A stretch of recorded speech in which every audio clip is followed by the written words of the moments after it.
Hello everyone. Another audio review that I'm gonna edit over.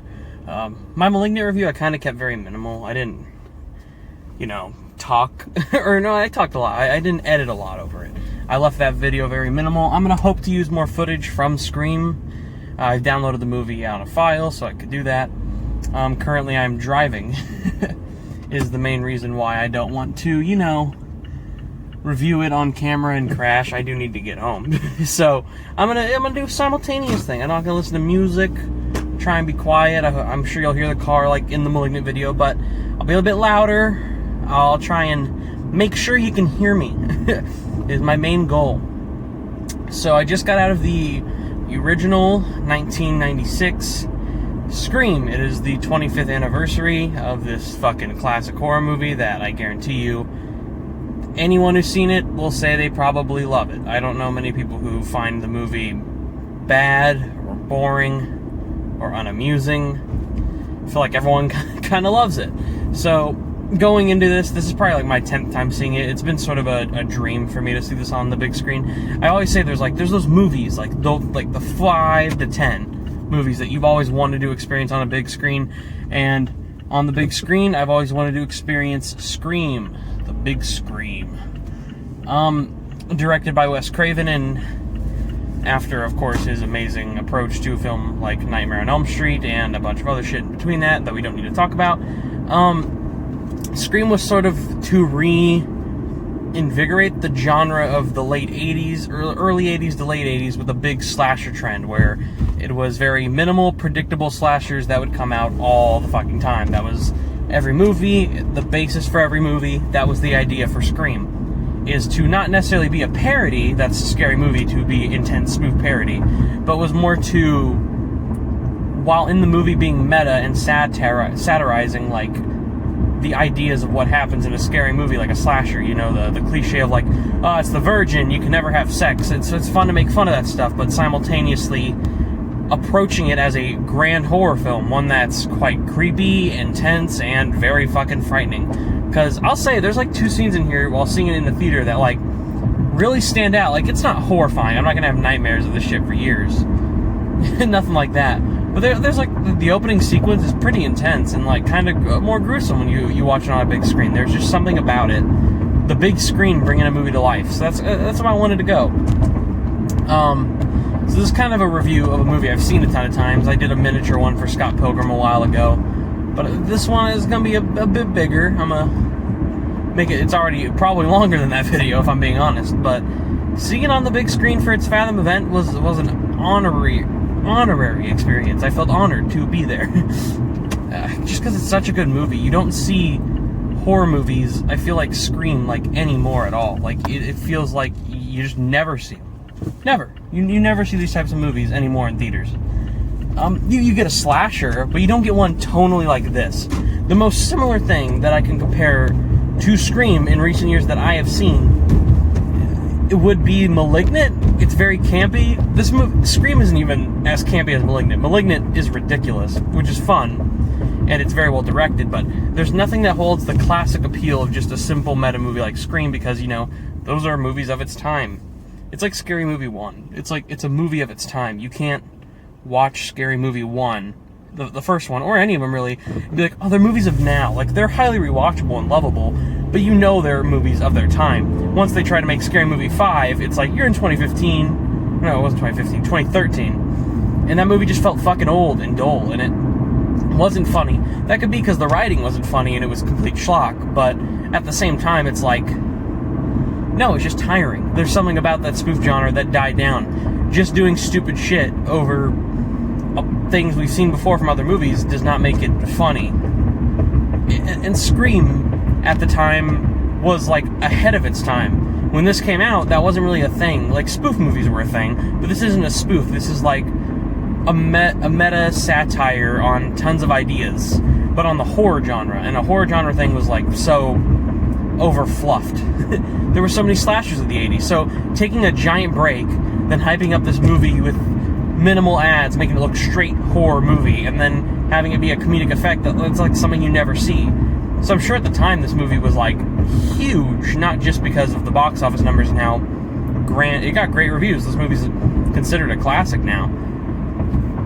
And even at the time, it got great reviews and a good box office reception. And that's sort of showing like how Wes Craven reinvented the horror genre. This got the horror genre kind of back up and running, I would say. At least from what I know of that time, I feel like this is the movie that was like pretty big. Horror feels like it died down, especially slashers had died down. They weren't in the early 80s. That wasn't the big thing to go see. And it's just so great to see. So many iconic moments in this movie. Seriously, there are. Most of them coming from probably the character of Randy and the character of Stu, by Matthew Lillard. Matthew Lillard is just so fucking good in everything he does. He's a great Shaggy, but damn, if Stu is not my favorite character of his that he's portrayed, Stu Maker, yeah, he's so good. It's such a fucking weird character. I mean, I'm gonna get into spoilers, but I mean, I feel like anyone who's watching a Scream review has probably fucking seen Scream. I would hope you had seen Scream. But yeah, Stu, the twist of Stu being the other killer is like one of the best twists I think ever in a movie. I'm being serious when I say that.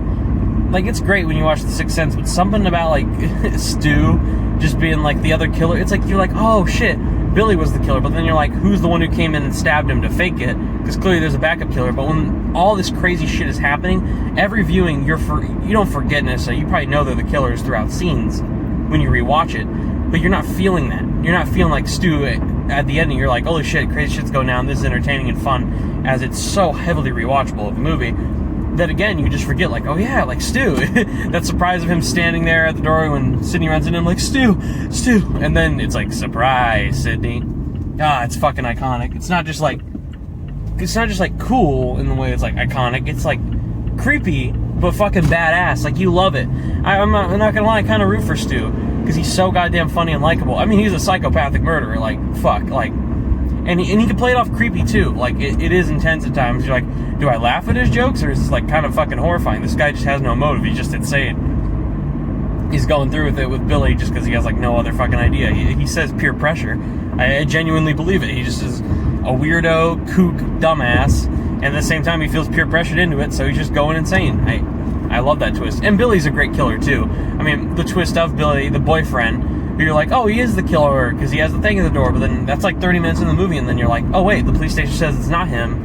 He's not the call. She got another call while he was in jail, so it must not be him again. And then they start to give you little hints and motives, and then it's like, oh nope, he gets stabbed, and then nope, it's him. That's a good back and forth to trick your audience on the first viewing. I'll say this, for a first viewing, as long as you haven't seen Scream or Scary Movie and you don't really know much about movies, this is probably a fucking excellent twist still today. I went with a buddy of mine. He's been in a few reviews, Angel. He never seen Scream. He had seen Scary Movie, so he kind of based like it was either going to be Dewey, because if you've seen Scary Movie, the big ending twist is the real killer is Officer Doofy. But the twist before that is like the friend of the girlfriend, which is Shawn Wayans, who plays the gay character of Ray, and it's I think his name is also Billy in a Scary Movie. It's those characters, and so my friend kind of knew, like, yeah, it's gonna be them.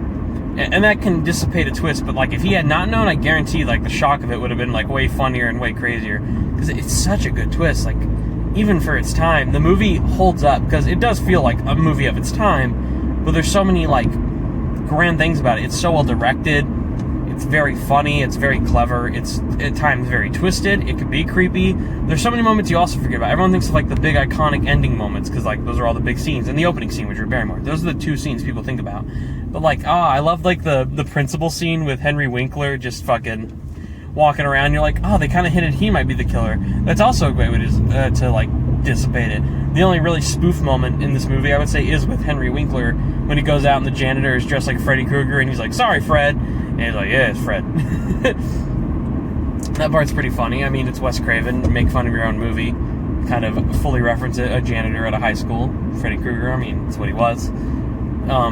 It's just funny. It's great to completely make fun of the scenarios of other movies. And that's like the one spoof joke. Every other joke is like so creative and meta, like it feels self-referential. And it's the first movie to do that. That's probably why Jamie Kennedy got more roles, is because his character in this, his performance is pretty good. He's a pretty funny teenager character, but the fact that he knows so much about movies, and he's like one of the funny characters. He is the audience that you relate to. He is basically playing the audience and telling you, like, yeah, you're thinking of this shit right now. You've seen other horror movies in the past, right? You watched Halloween back then. And it's so great. He just is the perfect audience character to feel everything through. That's always what you need to do with a meta satire movie, is have a character that is the audience. And this movie nails it. Yeah, I don't know. This to me is still a masterpiece of filmmaking. It's just a perfect movie. The scares are great. The comedy is great. The acting is great. So many classic one-liners and set pieces. Great characters. I mean, this franchise ran on forever. Like, it's still going. We have Scream 5 next year in January. The only thing that worries me about that is it is a January film. January films tend to be where studios go, you know what, let's throw the shitty films here. But the marketing for it, the directing team for it, being the people who did Ready or Not and Southbound, I have a lot of faith in Radio Silence to direct that film. So we'll see how that turns out. I have faith that it'll be good. It seems like it'll be good. So my review for Scream 1, the original Scream, 1996, I'm going to give it a 10 out of 10. It's crazy. I wonder if I've ever reviewed... I've reviewed a 10 out of 10. I reviewed the Suicide Squad on here for me, but I don't feel like I review a lot of 10 out of 10 movies that I just find perfect. I find this film perfect. It's one of my... I always say, like, I hate, like, when people, like, name all their favorite movies. Like, yeah, my favorites are, like, Forrest Gump, Shawshank Redemption, The Shining. But, like, The Shining is one of my favorite movies of all time. The Thing is one of my favorites of all time. And Scream is my other favorite. Like, if I had to pick my top 3 favorite horrors of all time, like, those might fill in the 3, unless you count Signs as a horror or Cabin in the Woods as a horror. Those are like my other 2, but god damn it, I fucking love the classics. Like, they hold up so well. They're not just overpopulated, overrated. It makes you avoid all the smaller movies. Like, there are some great small movies out there, but Scream, man, it just does it. It feels kind of like a small movie. It feels almost independent. Like, it's just big scenario, big blockbuster horror movie in 1996, but damn does it just feel small and grand, and I love the shit out of it. I could watch it any fucking day of any fucking year. And I'm gonna go back and watch 2, 3, and 4. I watched them last year. I'm gonna actually review each one of these a month. I'll make sure the next 3 are video reviews. I just want to review it like this because I'm on the drive home. It's easy to do, and I can release my thoughts better. But Scream 2, expect a review for that in November. Scream 3, expect a review for that in December. And Scream 4 in January, before the release of the new Scream, is my plan. And I'm looking forward to Scream 5, as I mentioned. I'm going to put this video up. Should be out. I'm hoping people are seeing this on, what is it? It's October 12th, either in the morning or right now what it is October 11th. You're seeing it really late at night. So, hoping you're seeing this review at that time. And, reviews coming up: No Time to Die, Dear Evan Hansen, fucking Addams Family 2. What else did I see? I gotta review a lot all at once. I'm gonna do a big video on all of them because I need to review them before Halloween Kills comes out, because I will be doing an actual in the car review again. At least I should be, with my friends. So yeah, that's it. Yeah, sure. I'll be right back.